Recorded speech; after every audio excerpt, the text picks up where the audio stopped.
আসসালামু আলাইকুম সম্মানিত চাষি ভাইরা। আজকে আমরা বড় মৌসুমে জমি কিভাবে তৈরি করব সেটা নিয়ে আলোচনা করব। আপনারা প্রথমে জমিগুলো সুন্দর করে 2-3টা চাষ দিয়ে নেবেন। চাষ দেওয়ার পরে আপনারা মই দেবেন। মই দিয়ে আপনারা 2-3 দিন ফেলাই রাখবেন। ফেলানো রাখার পরে আপনারা যে কি সার দেবেন সেটাই নিয়েই এই ভিডিওটি আলোচনা করব।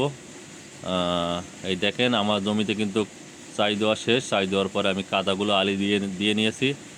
দেওয়ার পরে আপনারা প্রতি 33 শতকে আপনারা ইউরিয়া সার দেবেন 15 কেজি ইউরিয়া, আর টিএসপি বা ফসফরাস দেবেন 15 কেজি।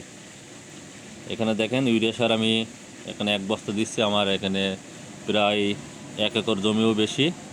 এটা হলো ডিএপি।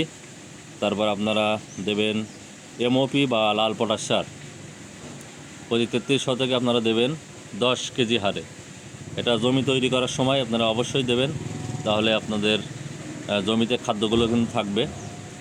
তারপরে আপনার জিপসাম আছে। জিপসাম বাজারে বিভিন্ন কোম্পানির আছে। আমি এখানে স্কয়ার কোম্পানির জিপসাম দিয়েছি। প্রতি বিঘায় আপনারা 10 কেজি করে জিপসাম দেবেন। এই দেখেন জিপসাম দেখতে অনেকটা চুনের কোয়ালিটি। এই দেখেন জিপসাম আমি কিন্তু এখানে দিয়েছি। এগুলো জমিতে সুন্দরভাবে ছিটাবেন। সুন্দরভাবে ছিটিয়ে জমিতে আবার 2টা করে চাষ দেবেন। 2টা করে চাষ দেওয়ার পরে আবার জমিতে মই টানবেন। মই টানার পরে পরের দিন সকালে আপনারা চারাগুলো রোপণ করবেন। তাহলে কিন্তু আপনার জমিতে কোনো খাদ্যর ঘাটতি থাকবে না এবং ফলন আপনারা অবশ্যই ভালো পাবেন। ধন্যবাদ, সবাই ভালো থাকবেন।